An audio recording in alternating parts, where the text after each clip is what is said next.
삼국유사 기편중. 문무왕 번민. 왕이 처음 즉위한 때는 용삭 신유년이었다. 사비 남쪽 바다에서 여자의 시체가 나왔는데 키가 73자, 발 길이가 6자, 음부의 길이가 3자나 되었다. 어떤 사람은 키가 18자라고도 했다.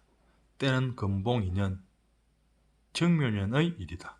총장 무진년에 왕이 군사를 거느리고 김인문, 김흠순 등과 함께 평양에 이르렀다. 마침 당나라 군사가 고구려를 멸망시키고 당나라 장수 이적이 고장왕을 사로잡아 당나라로 돌아갔다. 이때 당나라 유병과 여러 장병들 가운데 진영에 머물면서 기회를 보아 신라를 습격하려고 꾀하는 자가 있었다. 왕이 이 계획을 눈치채고 군사를 일으켰다. 이듬해 고종은 사신을 보내 김인문 등을 불러 꾸짖었다. 너희가 우리 군사를 청하여 고구려를 멸망시키고 이제는 오히려 우리를 해치려 하니 무엇 때문인가? 그러고는 그를 옥에 가두고 군사 50만 명을 훈련시켜 설방을 장수로 삼아 신라를 치려고 했다. 이때 의상대사가 당나라로 유학을 갔다가 김인문을 찾아가 만났다. 김인문은 이 사실을 의상에게 알려주었고 이에 의상은 신라로 돌아와 왕에게 아뢰었다. 왕은 매우 두려워하며 신하들을 모아놓고 당나라 군사를 막을 방법을 물었다. 각간 김천존이 아뢰었다. 요즘 명랑법사가 용궁에 들어가 비법을 전수받고 왔다고 하니 조서로 그에게 물어보십시오. 명랑법사가 아뢰었다. 낭산 남쪽에 신유림이 있는데 그곳에 사천왕사를 세우고 도량을 열면 됩니다. 그때 정주에서 사자가 달려와 보고했다. 지금 수많은 당나라 군사들이 우리 국경에 이르러 바닷가를 맴돌고 있습니다. 왕이 명랑법사를 불러 말했다. 일이 이렇게 다급해졌으니 어찌하면 되겠소? 명랑법사가 아뢰었다. 곱게 물들인 비단으로 임시 절을 만들면 됩니다. 이에 곱게 물들인 비단으로 절을 짓고 풀로 5방이를 맡은 신상을 만들었다. 그리고 유가종의 명성 12명에게 명랑법사를 우두머리로 하여 문두루의 은밀한 비법을 쓰도록 했다. 이때는 당나라 군대가 신라 군대와 전쟁을 하기 전이었는데 바람과 파도가 거세게 일어 당나라 군대의 배가 모두 침몰되었다.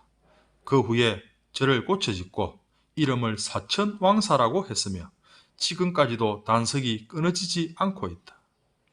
그 후 신민년에 당나라는 다시 조헌을 장수로 삼아 5만 명의 군사를 보내 정벌하도록 했는데 또 그 비법을 썼더니 이전처럼 배가 침몰했다.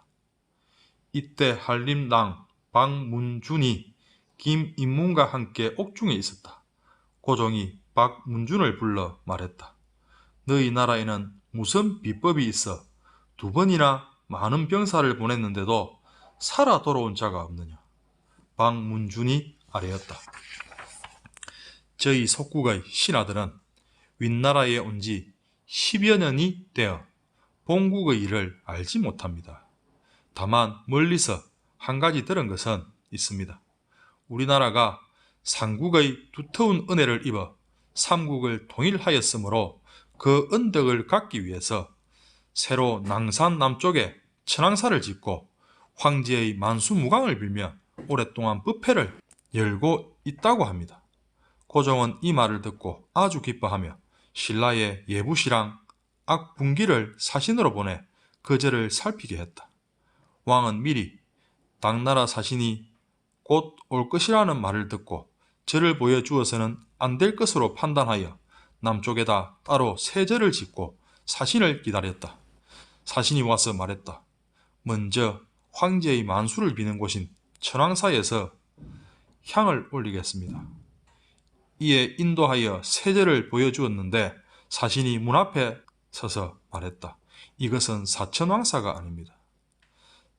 사신은 덕효산의 절을 바라보면서 끝내 들어가지 않았다. 그래서 나라 사람이 금 1000냥을 주었더니 사신이 돌아가 아래였다. 신라는 천왕사를 지어 세절에서 황제의 만수를 빌고 있었을 뿐입니다. 이에 세절은 당나라 사신의 말에 따라 망덕사라 했다. 왕은 박문준이 잘 아뢰어 황제가 간대하게 용서해 주려는 뜻이 있다는 말을 듣고 이에 강수 선생에게 김인문을 석방해달라는 표문을 짓게 하고 사인 원우를 당나라로 보내 말했다. 황제는 표문을 보고 눈물을 흘리고는 김인문을 사면하고 위로하여 돌려보냈다. 김인문이 옥에 있을 때 나라 사람들이 그를 위해 절을 지어 이름을 인용사라고 하고 간음도량을 열었다. 그런데 김인문이 돌아오다가 바다에서 죽었으므로 미타도량으로 고쳤다. 지금까지 이 절이 남아있다. 대왕은 나라를 21년 동안 다스리다가 영융 2년 신사년에 죽었는데 동해 가운데 있는 큰 바위 위에 장사 지내라고 유조를 내렸다. 왕은 평소 늘 지의 법사에게 말했다. 짐은 죽은 뒤 나라를 지키는 큰 용이 되어 불법을 높이 받들면서 나라를 지키고 싶소. 법사가 말했다. 용은 짐승의 응보인데 어찌 용이 되려고 하십니까? 왕이 말했다. 짐은 세상의 영하에 염증을 느낀 지 오래되었소. 만약 좋지 않은 응보로 인해 짐승이 된다면 짐의 생각과 꼭 맞는 것이오. 왕은 처음 즉위했을 때 남산에 큰 창고를 만들었다. 길이가 50보, 너비가 15보인데 그곳에 곡식과 무기를 쌓아두었다. 이것이 우창이다. 또한 천은사 서북쪽 산 위에 있는 것이 자창이다. 다른 책에는 이렇게 되어 있다. 건복 8년 신해년에 남산성을 쌓았는데 둘레가 2850보였다. 이 성은 바로 진평왕 때 처음 쌓기 시작했는데 이때에 다시 지은 것이다. 또 부산성을 쌓기 시작하여 3년 만에 완성했고 안북하가에 철성을 쌓았다. 또 서울에 성곽을 쌓으려고 책임관리에게 명령을 내렸는데 이때 의상법사가 이 소식을 듣고 글을 올렸다. 왕의 정치와 교화가 밝으면 비록 풀이 가득한 언덕에 땅을 그어 성을 만들더라도 백성들이 감히 넘지 못하고 재앙을 없애고 복이 오게 할 수 있습니다. 그러나 정치와 교화가 밝지 못하면 비록 큰 성이 있다고 하더라도 재해가 사라지지 않을 것입니다. 이에 왕이 그 역사를 중지시켰다.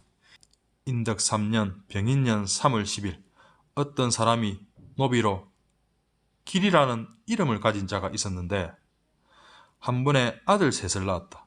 또 총장 3년 경효년 정월 7일에는 한 기부의 13극간의 노비가 한 번에 자식 넷을 낳았는데 딸 하나에 아들 셋이었다. 그래서 나라에서는 곡식 200석을 주었다. 또 고구려를 정벌할 때 그 나라 왕손이 기화해 오자 진골의 지위를 내려주었다. 왕은 어느 날 서재 차득공을 불러 말했다. 너를 제상으로 삼을 테니 백간을 고루 다스리고 온 천하를 평화롭게 해라. 공이 아뢰었다. 만약 폐하께서 소신을 제상으로 임명하신다면 신은 은밀히 나라 안을 다니면서 민간의 요역이 수고로운가 평안한가, 세금이 무거운가 가벼운가, 관리가 깨끗한가 혼탁한가를 살펴본 후에 벼슬에 나가고 싶습니다. 왕이 허락해 주었다. 차득공은 검은 승복을 입고 비팔을 들고 거사 차림으로 서울을 나가서 아슬라주, 우수주, 부건경을 거쳐 무신주에 이르러 마을을 두루 돌아다녔다. 무신주의 관리 안길은 공을 특별한 사람으로 여겨 집으로 맞아들여 극진히 대접했다. 밤이 되자 안길이 첫접 셋을 불러 말했다. 오늘 이 거사를 모시고 자는 사람은 죽을 때까지 해로할 것이다. 두 처가 말했다. 차라리 함께 살지 못할지언정 어떻게 다른 사람과 자겠습니까? 그런데 그 중 한 처가 말했다. 공께서 만약 죽을 때까지 함께 살겠다는 허락을 하신다면 명을 받들겠습니다. 이튿날 아침 일찍 거사가 떠나면서 말했다. 나는 서울 사람입니다.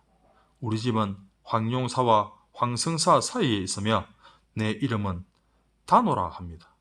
주인이 만약 서울에 오게 될 때 우리 집을 찾아주시면 좋겠습니다. 마침내 그는 서울에 돌아와서 재상이 되었다. 나라 제도에는 매년 각 주에서 관리 한 사람을 불러올려 중앙의 여러 조를 지키게 했는데 안길이 올라와서 지킬 차례가 되었다. 서울에 와서 두 절 사이에 있다는 단호 거사의 집을 물었으나 아는 사람이 한 명도 없었다. 안길이 한동안 길가에 서 있었는데 어떤 노인이 지나가다가 그의 말을 듣고는 한참 생각하더니 말했다. 두 절 사이에 있는 한 집이라면 아마 궁궐일 테고 단호라면 바로 차등령 공인 것 같구려. 박각군을 자명할 때 아마 그대와 인연이 있었던 것 같소. 안길이 사실대로 말하자 노인이 말했다. 궁성 서쪽에 있는 기정문으로 가서 드나드는 궁녀를 기다렸다가 이야기하시오. 안길은 그의 말대로 궁녀를 보자 이렇게 알리도록 했다. 무진주의 안길이 문에 와 있다. 공이 듣고서 달려와서 손을 잡아 끌고 궁으로 데리고 들어가 공의 부인을 불러 안길과 함께 잔치를 베풀었는데 음식이 신가지나 됐다. 그러고 나서 왕에게 아뢰니 성부산 아래에 있는 땅을 무진주, 상수리의 소목전으로 주고 벌목을 금하여 사람들의 접근을 막았으므로 궁 안팎의 사람들이 모두 부러워했다. 산 아래 전답 31항에 씨앗 새섬을 뿌리는데 이 전답에 풍년이 들면 무진주에도 풍년이 들고 그렇지 않으면 무진주에도 흉년이 들었다. 공명이 동낭풍을 불러 적벽을 불태웠다고 하나 명랑이 펼친 문두루의 은밀한 비법에 비할 소냐.